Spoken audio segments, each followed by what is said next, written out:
പൊതുമേഖലാ സ്ഥാപനമായ മലബാർ സിമന്റ്സിലേക്കാണ് നമ്മൾ പോകുന്നത്. മലബാർ സിമന്റ്സ് സ്വകാര്യ മേഖലയ്ക്ക് വിൽക്കാനൊരു നീക്കം നടക്കുന്നു എന്നൊരു വലിയ ആക്ഷേപം ഉയർന്നു വരുന്ന സമയം കൂടിയാണ്. സംസ്ഥാന സർക്കാരിന് കീഴിൽ സിമന്റ് ഉൽപ്പാദിപ്പിക്കുന്ന ഏക കമ്പനിയാണ് മലബാർ സിമന്റ്.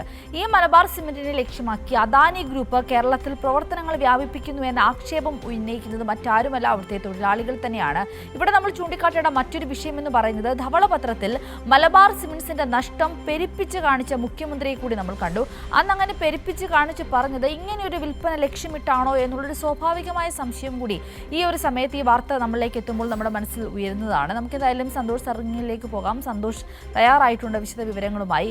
സന്തോഷ്, മലബാർ സിമന്റ്സ് എന്ന് പറയുമ്പോൾ സ്വകാര്യ മേഖലയിലേക്ക് എല്ലാ കാര്യങ്ങളും പൊതുമേഖലാ സ്ഥാപനങ്ങളെ മൊത്തത്തിൽ ഏൽപ്പിക്കുവാനുള്ള വി.ഡി. സതീശൻ ഗവൺമെന്റിന്റെ ഒരു വലിയ ലക്ഷ്യമാക്കി കൂടി വേണം നമ്മളിപ്പോൾ മലബാർ സിമന്റ്സിനെ കാണാൻ.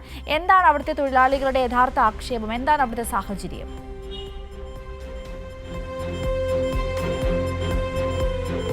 സിന്ധൂരി, പൊതുമേഖലാ സ്ഥാപനങ്ങൾ സംബന്ധിച്ചുള്ള പുതിയ സർക്കാരിൻ്റെ നയം ഈ പത്രത്തിൽ തന്നെ വ്യക്തമാക്കിയതാണ്. ആ നഷ്ടത്തിലോടുന്ന പൊതുമേഖലാ സ്ഥാപനങ്ങൾ പൂർണ്ണമായും സ്വകാര്യവൽക്കരിക്കുക. അതായത് സ്വകാര്യ മേഖലയ്ക്ക് മാത്രമാണ് പൊതുമേഖലാ സ്ഥാപനങ്ങൾ അല്ലെങ്കിൽ ഇത്തരത്തിലുള്ള പ്രവർത്തിക്കുന്ന സംവിധാനങ്ങളെയൊക്കെ വിജയത്തിലെത്തിപ്പിക്കാൻ കഴിയുകയുള്ളൂ എന്നൊരു നയമാണ് ഇപ്പോൾ UDF സർക്കാർ അവലംബിക്കുന്നത്. അപ്പോൾ ഈ നയമാണ് മലബാർ സിമന്റ്സിനെയും ആശങ്കയിലാക്കുന്നത്. വാളയാർ ആസ്ഥാനമായി പ്രവർത്തിക്കുന്ന മലബാർ സിമന്റ്സിന്റെ നഷ്ടം ഇപ്പോൾ വളരെ കുറഞ്ഞു വരികയാണ്. 12 വർഷം മുമ്പ് അത് 110 കോടിയായിരുന്നത് നഷ്ടം 25 കോടിയുടെ താഴെയിലേക്ക് എത്തിയതാണ്. പക്ഷെ ധവളപത്രത്തിൽ വളരെ ആശ്ചര്യമെന്ന് പറയട്ടെ, ധവളപത്രത്തിൽ 62 കോടിക്ക് മുകളിലാണ് മലബാർ സിമന്റ് നഷ്ടമായി ഈ സർക്കാർ നിയമസഭയിൽ വച്ചിരിക്കുന്നത്.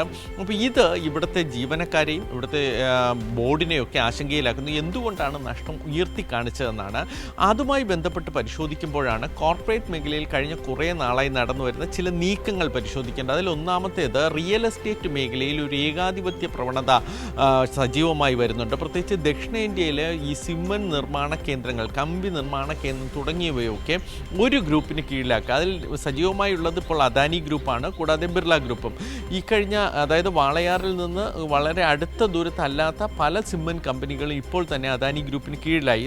ഇതിൻ്റെ ഒരു രീതി എന്ന് പറയുന്നത് ആദ്യം ഇത്തരം സിമന്റ് കമ്പനികളിൽ ED റെയ്ഡ് നടക്കുക, തുടർന്ന് അത് അദാനിക്ക് നൽകുക എന്ന രീതിയിലേക്കാണ് കാര്യങ്ങൾ പോകുന്നത്. എന്തായാലും ആ രീതിയിലാണെങ്കിൽ പോലും ദക്ഷിണേന്ത്യയിലെ നിർമ്മാണ മേഖലയിൽ പ്രവർത്തിക്കുന്ന പല കമ്പനികളും ഇപ്പോൾ അദാനി ഗ്രൂപ്പിന് കീഴിലായിട്ടുണ്ട്.